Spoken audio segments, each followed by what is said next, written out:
SG Consultancy Services. Study MBBS in Russia, Philippines, Uzbekistan. ఇప్పుడు marriage అయిన తర్వాత కొద్ది కాలం పాటు పిల్లలు వద్దు అని అనుకుంటే కనుక సేఫెస్ట్ మెథడ్స్ అంటే ప్రస్తుతానికి మీరు అడ్వైస్ చేసేవి ఉన్నాయండి? సేఫెస్ట్ మెథడ్స్ అంటే యాక్చువల్గా కాండమ్ ఈజ్ గుడ్ మెథడ్, కానీ టిపికల్ యూజ్ ప్రాపర్ యూజ్ అంటాం. అంటే వాళ్ళు సరిగ్గా యూజ్ చేయగలిగితే కాండంతో కూడా ప్రెగ్నెన్సీ ప్రివెంట్ చేయొచ్చు. అంటే మెడిసిన్స్ వేసుకుంటే దానివల్ల సైడ్ ఎఫెక్ట్స్ ఉంటాయి అనేది ఎంతవరకు కరెక్ట్ అంటారు, ఎస్పెషల్లీ ఈ పిల్లల ఇష్యూలో?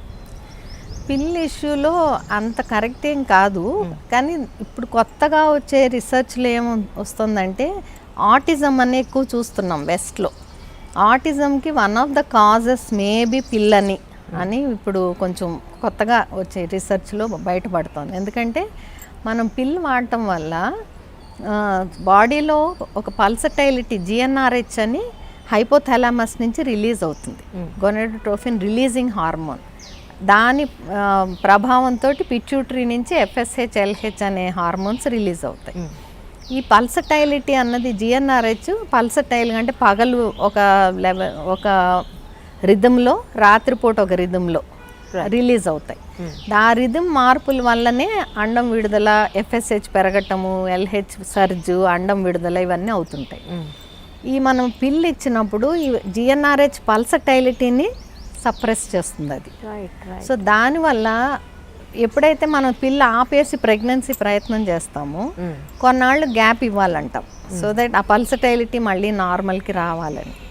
సో ఇది సరిగా రాకుండా ప్రెగ్నెన్సీ వచ్చినట్లయితే విడుదలైన మరి ఆ పిండం అండం ముందు ఓవ్యులేషన్ అప్పుడు ఎగ్ రిలీజ్ అవుతుంది కదా, అండం క్వాలిటీలో ఏమన్నా మార్పులు ఉన్నాయా అన్నది డౌట్ అన్నమాట. ఇదంతా ప్రూవెన్ కాదు. కాబట్టి ఆటిజం ఇంతకుముందు లేదు, ఇప్పుడు ఎందుకు ఎక్కువ వస్తుంది? సో కారణాలు వెతుకుతుంటే మేబీ పిల్ వల్లనా అని. అది మనం దాన్నే బ్లేమ్ చేయడానికి లేదు, ఎందుకంటే ఎన్విరాన్మెంటల్ పొల్యూటెంట్స్ ఎన్ని ఉన్నాయో. ఎండోక్రైన్ డిస్రప్టింగ్ కెమికల్స్ అంటాం. అంటే మామూలు ప్లాస్టిక్లో మనం ప్రతిరోజు నిత్యము ఎన్నో ప్లాస్టిక్ వస్తువులు మన వాడుకలో ఉంటున్నాయి మనకి. సో అందులో ఫుడ్ ఐటమ్స్ ఎంతో పెట్టుకుంటున్నాం, ప్లాస్టిక్ డబ్బాల్లో అన్నము, ప్లాస్టిక్ బాటిల్స్లో నీళ్లు, ప్లాస్టిక్ డబ్బాలు, ఆఫీసెస్లో ప్లాస్టిక్ పెట్ బాటిల్స్లో, ఇంట్లో పప్పులు ఉప్పులు పెట్ బాటిల్స్లో పెడుతున్నాము, కూరగాయలు ప్లాస్టిక్ బ్యాగుల్లో తెస్తున్నాము, మాంసం ఆ నల్లటి బ్యాగ్లో తెస్తున్నాము. ఇదంతా ఎక్స్పోజర్ ఇన్ ఫుడ్. అంతేకాకుండా మనం కారులో వెళ్తాం, కారులో డాష్ బోర్డు కూడా పాలీవినైల్.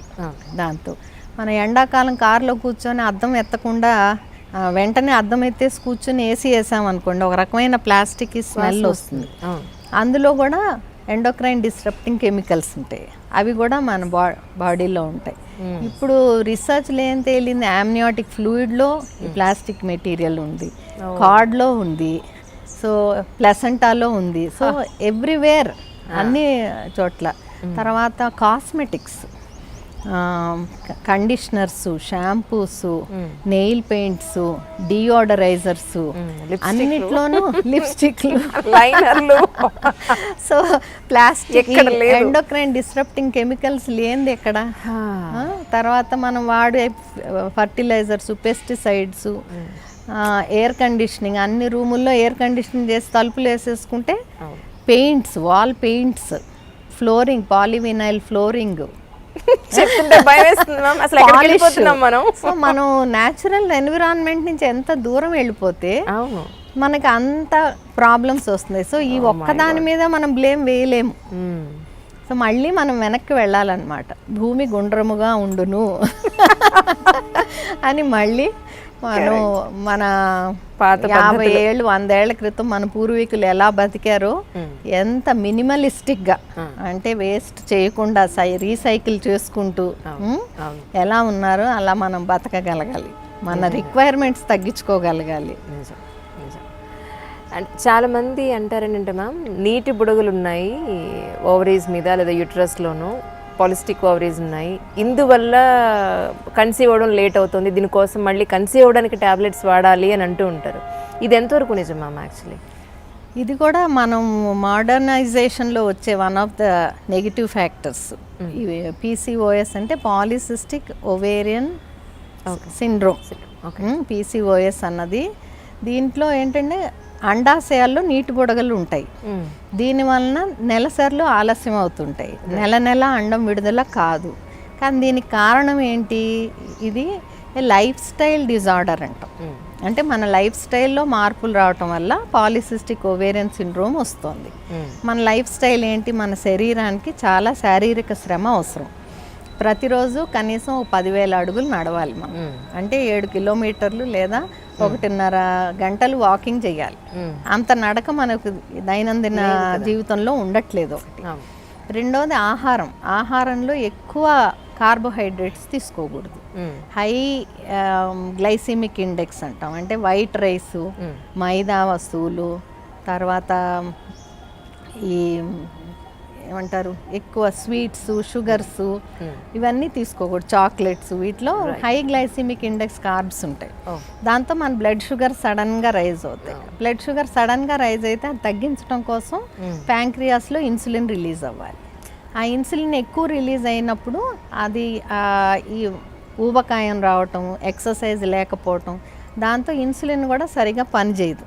ఆ షుగర్ లెవెల్స్ని తగ్గించడానికి వచ్చిన ఇన్సులిన్ కూడా అంత బాగా పనిచేయదు. సో ఎక్కువ ఇన్సులిన్ తయారవ్వాలి షుగర్ తగ్గించడానికి. ఆ ఎక్కువ ఇన్సులిన్ బాడీలో ఎప్పుడైతే ఉంటుందో అది వెళ్ళి అండాశయంలో పనిచేసి అక్కడ మేల్ హార్మోన్ ఎక్కువ తయారు చేస్తుంది. అంటే ఆడవాళ్ళలో కూడా టెస్టోస్ట్రోన్, ఈస్ట్రోజన్ నుంచి ఈస్ట్రోజన్ వస్తుంది. ముందు టెస్టోస్ట్రోన్ ఈజ్ ఎ ప్రికర్సర్. అది తయారయ్యి అది మళ్ళీ ఇంకొక సెల్లోకి వెళ్ళినప్పుడు టెస్టోస్ట్రోన్ నుంచి ఈస్ట్రోజన్ తయారవుతుంది అన్నమాట. ఎప్పుడైతే ఇన్సులిన్ ఎక్కువ అవుతుందో ఎక్కువ టెస్టోస్ట్రోన్ రిలీజ్ అవుతుంది. ఆ ఎక్కువ టెస్టోస్ట్రోన్ రిలీజ్ అయినప్పుడు దాన్ని కన్వర్ట్ చేయాల్సిన హార్మోన్ తగ్గుతుంది. సో ఈస్ట్రోజన్గా రూపాంతరం చెందకుండా టెస్టోస్ట్రోనే రిలీజ్ అవుతుంది సిస్టంలోకి. ఎక్కువ ఈస్ట్రోజన్ కూడా తయారవుతుంది మామూలు కంటే కూడా, ఎందుకంటే ఎక్కువ టెస్టోస్ట్రోన్ ఉంది, ఎక్కువ ఈస్ట్రోజన్. దీనివల్ల నెలసరి వచ్చే అండం విడుదల అవ్వదు. అవ్వకుండా ఈ ఎక్కువ ఈస్ట్రోజన్ వెళ్ళి బ్రెయిన్లో LH, పిట్యూటరీలో LHని పెంచుతుంది.